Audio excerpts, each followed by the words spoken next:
Good morning, it's RuPaul's Drag Race season All-Stars, season 6, episode 10, Rudemption Lip-Synch Smackdown.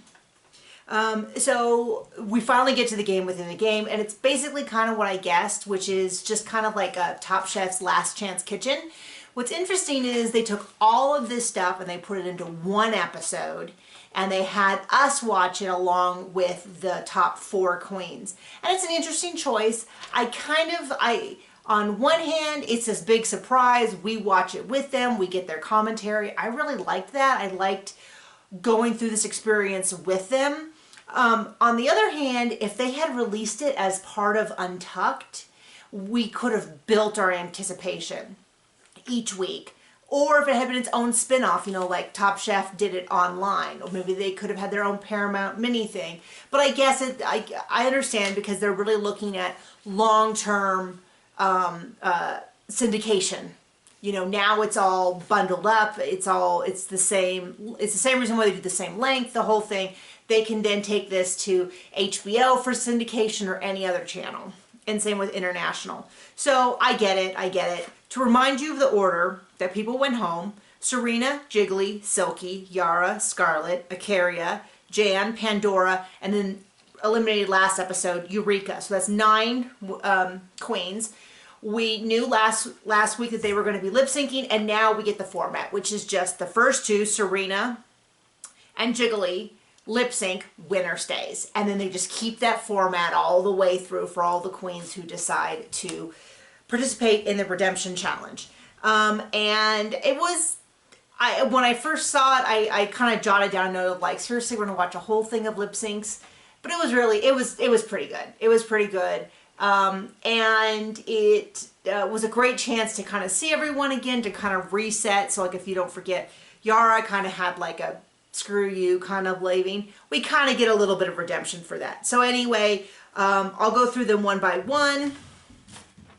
Serena and Jiggly wins. I wrote down good lip sync. Then Jiggly and Silky had all the stunts. She's pulling out stuff. She's doing all that. Silky wins. I go, okay, it's also a good lip sync. And then I kind of figure out, these are all really good lip syncs. I don't know whether it's that they had more time to prepare, they were more focused, they weren't, and what I mean by more time to prepare is that they weren't trying to do a challenge and do a runway and then immediately within an hour or 2 after a long day do a lip sync. I don't know whether they had more time. I don't know whether they had to prepare.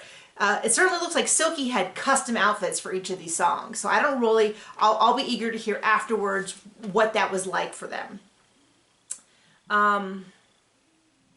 Oh, I did have one thing. So every time they have the they have the queen who just was released on stage, and then they have the reveal of the queen who's been winning. And I was wondering why they didn't switch, because then it would be a real shock, because right now the queen who's standing there is kind of confused, but at least knows who was eliminated ahead of her, so has a general idea. So like Jiggly knew Serena was going to be it, because that was the only, assuming that they explained the rules and they told them ahead of time, but doesn't matter. Minor detail. Then Silky goes against Scarlet. Silky wins again. So good. Silky against Ikaria. Ikaria decided to pass. I get it. In a way, I'm almost surprised more of them, you know, more of them didn't pass, because a lot of them were pretty salty when they left, but Ikaria passed and kind of had this whole thing about, you know, I feel like I won because I got a second chance, blah, blah, blah. Doesn't really matter. That's where her headspace was. That's what she can choose to do. I'm not going to feel any different about Ikaria. Would it have been a good idea to lip sync? Yeah. Can I judge whether or not she was in the right headspace to do it? No. Okay. So, but point to Silky. Silky was like, it was the song, Silky says, I want to lip sync. And it makes more sense when you see the lip sync, because there's no way, because I was like, because part of me was like, well, just take the pass, because you're going to run out of tricks to show to surprise them. But the song was Barbie Girl, and she had her outfit split, so one side was Barbie Girl and one side was the guy. Couldn't have used that bit for any other song. So I totally get being like, I want to do it anyway. You know, I'm here to show you what I do. It's a great opportunity to woo us as the home audience. I was not surprised at this point to see Silky crushing it, because I feel like the editors tipped their hat a little bit, because in Silky's episode, and a lot of people said this, they were sad to see Silky go. We saw how dejected Silky was. We saw how excited she was for the possibility of a game within a game. And I left that episode kind of vaguely feeling like, okay, I think Silky can take this. I think she's going to win the game within the game. I don't know why. I assume it's because the editors pulled out all the bits. They knew that this was coming. Anyway, so she does Barbie Girl, one of the best lip syncs. So good, so fun. So Silky goes through. Silky goes against Jan.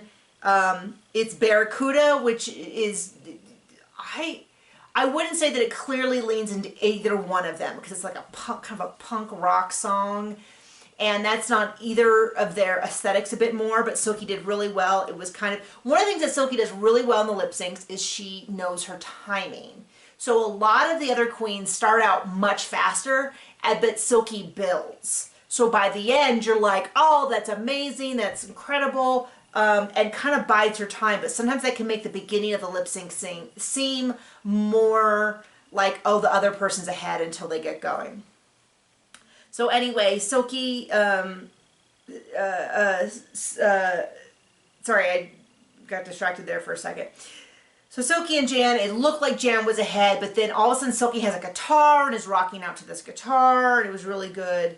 Oh, did I skip right over? I skipped right over Yara Sofia, so I'm sorry. So the third lip sync, so it was Jiggly against Silky, Silky won. Silky against Yara.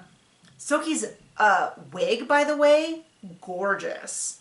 Gorgeous specifically on her. It wasn't one of those wigs where I go, oh, not on her, but it's a gorgeous wig. I just kept looking and going, gosh, Silky looks so good. Anyway, Yara, and then Silky does, and what I was going to say about the splits is there's always a little bit of a lost momentum. Like if you do this, and this is what I'm talking about with momentum, if you do the splits second, it's not nearly as impressive as the person is at first, but if they do it right off the bat, there's not a lot of energy to go anywhere. And so then it feels like you lose energy.